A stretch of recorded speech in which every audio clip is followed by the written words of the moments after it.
سردار صاحب، سب سے پہلے تو یہ بتائیں کہ بھارت میں کاکروچ جنتا پارٹی کے بینر تلے اس وقت جو طلبہ احتجاج کر رہے ہیں، کیا اس سے مودی حکومت کی پالیسیوں اور ہندوتوا کی سیاست کے خلاف ایک عوامی ریفرنڈم سمجھا جائے؟ جی بالکل درست الفاظ آپ نے استعمال کیے. میں سمجھتا ہوں کہ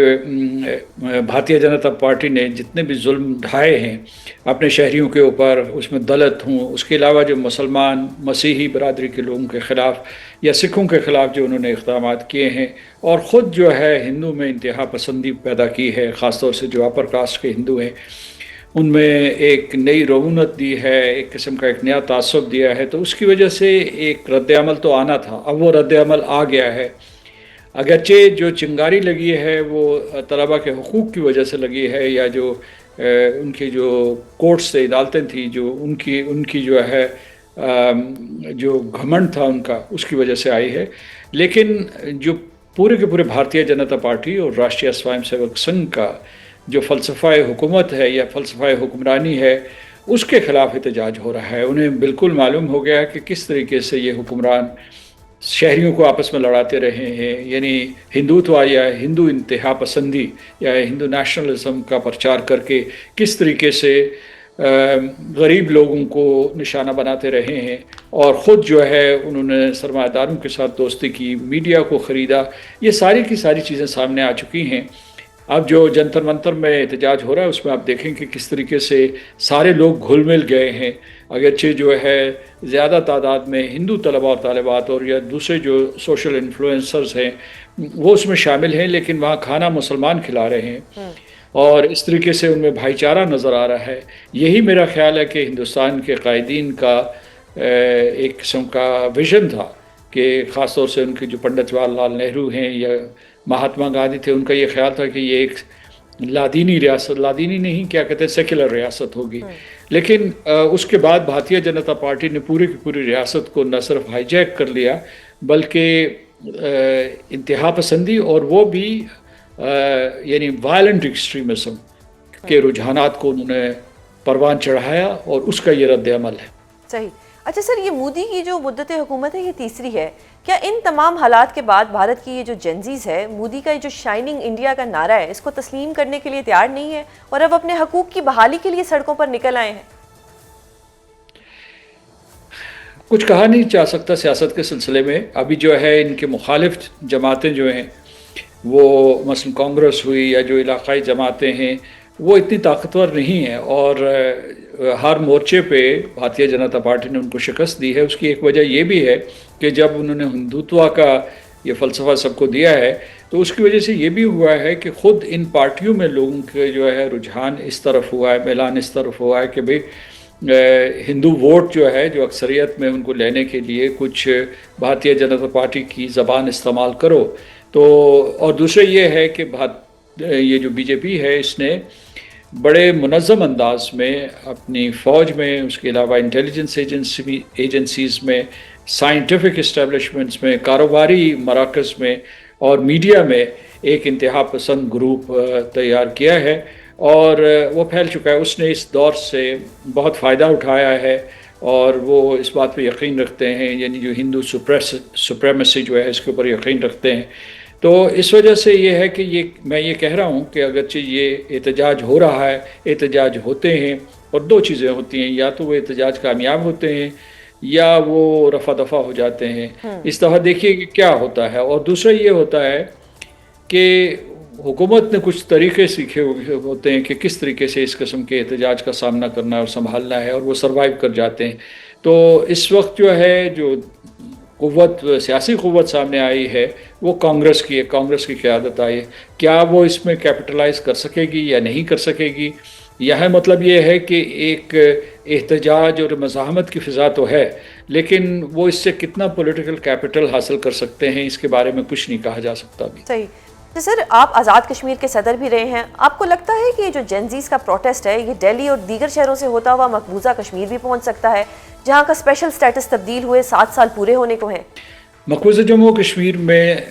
جنزی، اگر اس کو آپ نوجوان کہیں تو وہ 1947 سے اب تک جاری ہے ان کا احتجاج، ان کی مزاحمت، ان کی قربانیاں. یعنی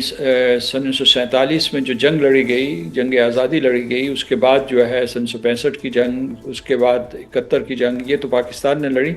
لیکن وہاں جو اندرونی مزاحمت ہے وہ ہر نئی نسل نے اسے آگے بڑھایا ہے۔ اور اگست 2019 کے بعد جو ہے آپ دیکھیے کہ نوجوان ہی پیش تھے، انہوں نے مزاحمت کی ہے، یا پھر جو ہے اب 1990s میں چلے جائیے، ابھی بھی جو ہے جو یہ ٹرینڈ سیٹ کیا ہے، میں سمجھتا ہوں جو آپ دیکھ رہے ہیں جس قسم کے نعرے وہاں لگائے جا رہے ہیں جنتر منتر میں یا ہندوستان کے طول و عرض میں، تو ان کی زبان بندی بھی ہے اور ان کے شہروں کی تالہ بندی بھی ہے، تو اس وجہ سے دیکھیے کہ وہ کس حد تک وہ کوئی ان حالات میں اپنے حقوق کا دفاع کر سکتے ہیں یا اپنی آواز بلند کر سکتے ہیں۔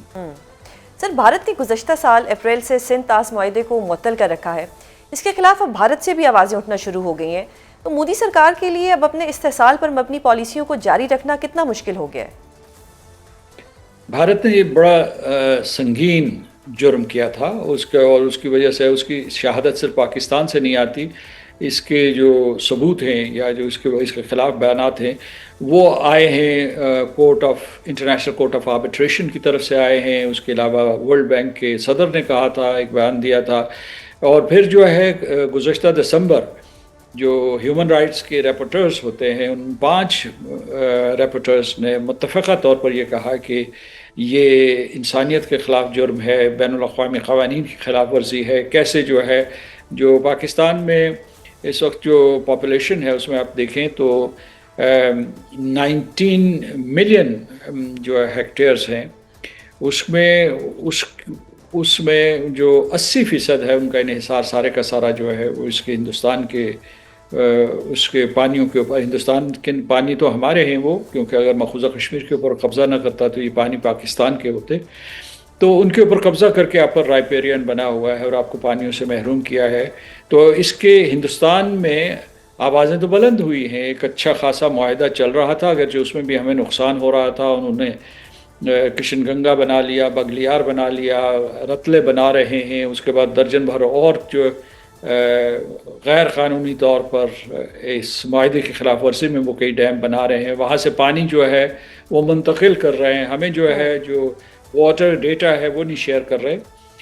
تو بھارت سے آوازیں اٹھنی چاہیے، میں سمجھتا ہوں ابھی تک اٹھی نہیں ہیں، کیونکہ ہماری حکومت نے اعلان یہ کہا ہے کہ یہ this is an act of war. تو بھارت کی سول سوسائٹی سے میں یہ اپیل کروں گا کہ وہ اس معاہدے کے سلسلے میں ہندوستان نے جو قدم اٹھایا ہے اس کے خلاف بھی آواز اٹھائیں۔ صحیح۔ سر، اگر مڈل ایسٹ کی صورتحال پر بات کی جائے تو اب سعودی عرب کے جہازوں پر باغی حوثیوں نے حملے کیے ہیں، صورتحال مزید کتنی پیچیدہ ہو سکتی ہے، اور کیا سعودی عرب اور حوثیوں کے جو تنازع ہے یہ کوئی نیا فرنٹ کھولنے جا رہا ہے؟ یہ فرنٹ تو ہمیشہ سے کھلا ہوا ہے، میرا خیال ہے کہ کئی برسوں سے کھلا ہوا ہے، 14 سال سے کھلا ہوا ہے، لیکن ابھی یہ جو بہت ہی خطرناک شکل اختیار کر گیا ہے، کیونکہ پاکستان اور دوسرے جو ثالث تھے، قطر ہو گیا، عمان ہوا، سعودی عرب بالخصوص، اور اس کے بعد جو ترکی اور مصر کوشش کر رہے تھے کہ کسی طریقے سے امریکہ اور ایران کے درمیان مصالحت کروا کے جنگ کو ختم کیا جائے، لیکن اب نیا محاذ کھلا ہے اور اس میں پاکستان بھی ایک طریقے سے ملوث ہو گیا ہے۔ اس کی وجہ یہ ہے کہ پاکستان اور سعودی عرب ان کے جو ہے ان کے ایک دوسرے کے ساتھ معاہدہ ہے، دفاعی معاہدہ ہے، ایک میوچل ڈیفنس اگریمنٹ ہے۔ پاکستان کے اوپر لازم ہو جاتا ہے کہ اگر سعودی عرب کے اوپر حملے ہوتے ہیں اس طریقے سے یمن کی طرف سے، اور وہ جو ایران کے کہنے پہ حملے ہوتے ہیں، تو پاکستان سعودی عرب کا ساتھ دے گا، اور دوسری طرف جو اس پورے جو پاکستان نے سفارتی عمل کی قیادت کی تھی اس میں پاکستان کے اوپر تہران کا 100% اعتماد تھا، لیکن جو سعودی عرب کے اوپر حملے کیے تھے تہران نے یا ایران نے جو کیے تھے، اس کے باوجود سعودی عرب نے بھی سمجھداری کا ثبوت دیا اور پاکستان نے بھی، کہ اس کانفلکٹ کے باوجود، کانفلکٹ آف انٹرسٹ کے باوجود پاکستان جو ہے وہ سفارتکاری کو اور ثالثی کو آگے بڑھاتا رہا۔ اب مشکل ہو گیا ہے، اسی لیے پاکستان کے دفتر خارجہ نے کل بہت سخت بیان دیا ہے، اور اب دعا کیجئے کہ یہ جنگ کے شعلے جس طریقے سے ہر طرف بھڑک رہے ہیں ان کے اوپر پانی ڈالا جائے اور کسی طریقے سے جو ہے امن و سلامتی کی فضا کو دوبارہ سے قائم کیا جائے۔ پاکستان اس سلسلے میں پھر سے متحرک ہے، اور جو ہے ابھی جو عراق کے وزیر اعظم بھی آج امریکہ کے کہنے کے اوپر تہران میں موجود ہیں، وہاں کی قیادت سے ملاقاتیں کر رہے ہیں، تو دعا کیجیے کہ کسی طریقے سے پاکستان کی کوششیں کامیاب ہوں۔